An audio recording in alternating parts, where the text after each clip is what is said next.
Welcome friends. প্রত্যেকটি রোপা published হওয়ার পর প্রত্যেকটি এমপ্লয়িকে যাদের পে ফিক্সেশন হবে তাদেরকে একটি নির্দিষ্ট ফরম্যাটে ফর্ম ফিল আপ করে জমা দিতে হয় এবং তারপর পে ফিক্সেশন হওয়ার পর সেই ফর্মটা আবার স্ট্যাম্প সই ইত্যাদি হয়ে ফেরত আসে।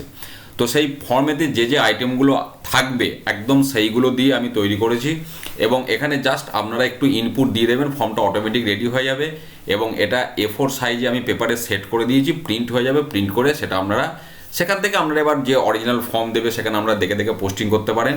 আর এটা প্রিন্ট করে আপনার কাছে রেখে দেবেন, সারা জীবন আপনার কাছে থাকবে এবং কি নিয়মে পে ফিক্সেশন হয়েছিল ভবিষ্যতে এখান থেকে সেটা আপনারা জানতে পারবেন। তো আমি এন্ট্রি করাটা দেখাই। এখানে যে হলুদ কালিতে যে সেলগুলো আমি দিয়েছি জাস্ট এগুলো আপনাদেরকে এন্ট্রি করতে হবে এই কটা জায়গা। যেমন প্রথমেই ডিপার্টমেন্ট, আমি অ্যাকচুয়ালি এটা স্কুল এবং অফিস সকলের জন্য একসাথে তৈরি করেছি। তো ডিপার্টমেন্ট এখানে মূলত স্কুল আর অফিস দুটো আলাদা ডিপার্টমেন্ট করা হয়েছে, ফর্মে তো সেইভাবেই অপশনটা আছে। তো যদি আপনার স্কুল হয় তাহলে ডিপার্টমেন্টের জায়গায় এস, মানে স্কুলের ক্ষেত্রে এস লিখবেন, অফিস হলে ও লিখবেন। আমি দেখুন ডান দিকে লিখে দিচ্ছি রাইট এস অর ও। এবার ধরুন যদি স্কুল হয় তাহলে যখন এখানে এস দেবো দেখুন সঙ্গে সঙ্গে এখানে অপশন চলে এলো নেম অফ দি ইনস্টিটিউশন এবং তলাতেও দেখুন signature of the head of the institution with designation. আর এখানে যদি ও দিই, আমি একটু দেখিয়ে দিই, এবার এই ও আর এসটা ছোটো হাতের বড় হাতে যা খুশি দিতে পারেন, কোনো অসুবিধা নেই। ও দিলে তখন এখানে নেম অফ দি অফিস চলে আসবে, এখানে signature of the head of the office with designation, তখন স্কুলটা চেঞ্জ হয়ে যাবে। তো ধরুন আমি এটা এস দিলাম, তাহলে এটা স্কুল হয়ে গেল। এরপর তাহলে এবার নেম অফ দি স্কুল অথবা অফিস, যদি স্কুল হয় স্কুলের নাম লিখবেন, অফিস হলে অফিসের নাম লিখবেন। তো ধরুন আমি জাস্ট এটা দেখাচ্ছি, ধরুন আমি লিখলাম বেঙ্গল আপনার HS স্কুল, এটা আমি নাম দিলাম। এরপরে তাহলে এখানে সঙ্গে সঙ্গে দেখুন বেঙ্গল HS স্কুল চলে এলো। এই জায়গাটা আমরা প্রিন্ট করবো কিন্তু এখানে আপনাকে হাত দিতে হবে না, অটোমেটিক পোস্টিং হয়ে যাবে। এবার এমপ্লয়ি নেম, তো ধরুন আপনার নাম হয়তো আমি আমার চ্যানেলের নামটাই দিচ্ছি রামদা, বেশ। এবার ডেজিগনেশন, তো ডেজিগনেশন আমি সংক্ষেপে এখানে দেখাচ্ছি, ধরুন হয়তো AT অ্যাসিস্ট্যান্ট টিচার। এবার যদি আপনি গ্রুপ D হন, গ্রুপ C হন, ক্লার্ক হন, অন্যান্য অফিসের পিওন বা যা আপনার, বা যদি হেডমাস্টার মশাই হন, HM অ্যাসিস্ট্যান্ট HM, যা আপনার ডেজিগনেশন এগুলো আপনারা প্রত্যেকেই জানেন, সেটা এখানে দিয়ে দেবেন।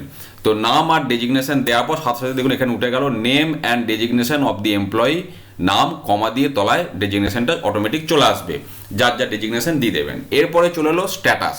স্ট্যাটাস মানে এখানে দেখুন 3 নম্বর পয়েন্টে যে স্ট্যাটাস আছে দুটো, সাবস্ট্যান্টিভ আর অফিসিয়েটিং। এখন পার্মানেন্ট পোস্ট যাদের থাকে তাদের সাবস্ট্যান্টিভ হয়, আর অফিসিয়েটিং যেটা আছে এটা ঠিক ডিটেলস আমারও জানা নেই, অল্প অল্প জানা আছে, আমি সেই জানাটা বলতে চাইছিও না। তো এইটা বেটার হচ্ছে আপনি যে ডিপার্টমেন্টই থাকুন, সেটা বিদ্যালয় হোক বা অফিস হোক, আপনার যে হেড তার সাথে একটু কথা বলে নেবেন। তবে পার্মানেন্ট পোস্টগুলো সাবস্ট্যান্টিভ হয়। আমি এখানে ডান দিকে দেখুন নোট দিয়েছি যে সাবস্ট্যান্টিভ হলে এস লিখবেন, শুধু আপনার দিকে বেশি খাটতে হবে না, আর অফিসিয়েটিং হলে ও লিখবেন। তো ধরুন আপনার পার্মানেন্ট পোস্ট আপনি এস দিলেন ছোটো হাতের বা বড় হাতের, সঙ্গে সঙ্গে দেখুন এখানে অটোমেটিক সাবস্ট্যান্টিভ নিয়ে নেবে। যদি আপনি ও দেন, আমি সেটাও দেখিয়ে দিচ্ছি, তাহলে এখানে অফিসিয়েটিং নিয়ে নেবে। তো আপনি ধরুন এস দিলেন সাবস্ট্যান্টিভ, এরপরে আপনার চলে আসছে ডেট অফ জয়নিং। এবার ডেটটা সেই আগে যেমন ডেট দিচ্ছিলেন সেইভাবেই দেবেন, স্ল্যাশ দিয়ে ডে মান্থ ইয়ার, যেমন সিম্পল। ধরুন আপনার 5ই এপ্রিল, তাহলে 5/4 দিলাম 2003, আপনি শুধু 3 দিন, কোনো অসুবিধা নেই। তাহলে 5ই এপ্রিল 2003 আপনার ডেট এখানে নিয়ে নিল। এরপরে বেসিক পে, ওই যেটা সিস্টেম 31/12/2015-তে আপনার যেটা basic pay, salary calculation already শুরু করে দিয়েছেন। বেসিক পে এখন সবাইকার মুখস্থ হয়ে গেছে 1/1/16-তে। তো ধরুন আপনার বেসিক পে আমি কথাই বলছি হয়তো 25,000, আর আপনার গ্রেড পে ধরুন হয়তো 5400, ব্যাস। আপনাকে আর কিচ্ছু দিতে হবে না। এইবারেতে একটা কাজ আপনাকে করতে হবে, এইখানে দেখুন existing pay band and grade pay দুটো ঘর আছে, আমি দুটোই এখানে বাই ডিফল্ট করে দিয়েছি। এবার যদি আপনার পোস্টটা সাবস্ট্যান্টিভ হয় তাহলে এটাকে জাস্ট আপনি ডিলিট করে দেবেন, আর যদি আপনার পোস্টটা অফিসিয়েটিং বা টেম্পোরারি পোস্ট হয় তাহলে ওপরেরটাকে একটু ডিলিট করে দেবেন কাইন্ডলি, ব্যাস। এই অবস্থায় থাকবে। তো আমি এখানে সাবস্ট্যান্টিভ পোস্ট করেছি, তাহলে এটাকে আমি ডিলিট করে দিলাম। এবারে দেখুন আপনার এখানে এবার অটোমেটিক নিয়ে নিল পে ব্যান্ড 4A, ব্যাকেটের স্কেলটা চলে আসবে, অ্যান্ড গ্রেড পে 5400 আপনি দিয়েছেন, 5400 নিয়ে নিয়েছে।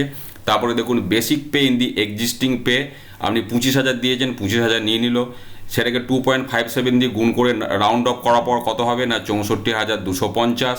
কারেসপন্ডিং লেভেল কত হবে 16, এবং সেই লেভেলেতে আপনার এটা কোথায় যে ফিট করবে না 65,000, এবং সেই ফিট করার পর রিভাইজড বেসিক আপনার হচ্ছে 65,000। ডেট অফ নেক্সট ইনক্রিমেন্ট আপনার ডেট অফ ইফেক্ট 1 জানুয়ারি 2016, আর ডেট অফ নেক্সট ইনক্রিমেন্ট 1/7/2016, সেই ডেটেই এখানে কিন্তু অটোমেটিক ক্যালকুলেশন করে নিয়ে নেবে। তবুও বলছি যদি ক্যালকুলেশন কোনোরকম কোনো মিস্টেক হয় বা যদি এর মাঝখানে আপনাদের অন্য কোনো বিষয়বস্তু থেকে থাকে, কোনো সমস্যা নেই। যদি কোনো রকম প্রবলেম হয়, ধরুন এই লেভেলটা হয়তো ভুল নিয়েছে, আমি কথাই বললাম, সিম্পল আপনি টাইপ করে চেঞ্জ করে দেবেন। অন্তত স্ট্রাকচারটা আপনার হাতের কাছে রেডি রইল। কোনো যদি ভুল হয়ও আপনি ম্যানুয়ালি চেঞ্জ করে দিলে চেঞ্জ হয়ে যাবে। তাহলে এখানে আপনাকে কিচ্ছু পুট করতে হবে না, দিয়ে এবার এখানে signature of head of the institution with designation এখানে সই করে তলায় স্ট্যাম্প ফ্যাম্প দিয়ে দেবেন, ব্যাস এটা আপনার রেডি হয়ে গেল। এই জায়গায় কিচ্ছু করতে হবে না, জাস্ট এই হলুদ ঘরগুলো ফিল আপ করবেন। কীভাবে ফিল আপ করবেন আমি বলে দিলাম, জাস্ট এই কটা আইটেমকে আপনারা দিয়ে দেবেন। দেবার পর এটা যখন প্রিন্ট করবেন, এই যে ডান দিকের অংশটা কিন্তু প্রিন্ট হবে না, কোনো এটা নিয়ে টেনশন নেই। আমি দেখিয়ে দিচ্ছি, ধরুন Ctrl+P আমি দিলাম, প্রিন্ট নিয়ে এলাম এখান থেকে। এবার প্রিভিউতে আমি যাচ্ছি, দেখুন প্রিভিউতে আমি বড় করে দেখাই। দেখুন জাস্ট যতটা জায়গা আমার প্রিন্ট করা দরকার, দেখুন খুব সুন্দরভাবে ততটা জায়গা এসে গেছে।